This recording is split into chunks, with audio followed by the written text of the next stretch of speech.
man nu er fotograf, så drømmer man om det helt rigtige kameraudstyr at optage med. Det har IMAX. Toppen af poppen. Hvis man er filminstruktør, så ønsker man at lave sin film i IMAX. Og hvis man er biograf, så ønsker man sig, at man har en IMAX-biograf.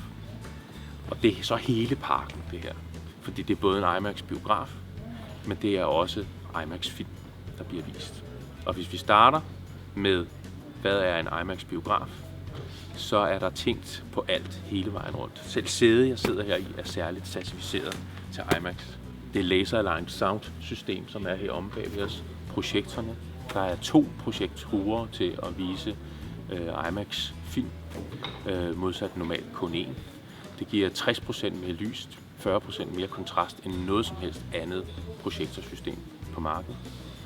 Den allerførste IMAX-film, der kom, var i 2002 Apollo 13, og så er der senere hen sådan været pejlemærker i 2004 med den første 3D-film, og så den første hele film, der er i det fulde IMAX-format, var Skyfall, Bond-filmen. Sam Mendes, han så dailies på de første optagelser, der blev lavet, og blev så vild med det, han havde lavet, at han var nødt til at sige, at vi er nødt til at lave hele filmen i det her format.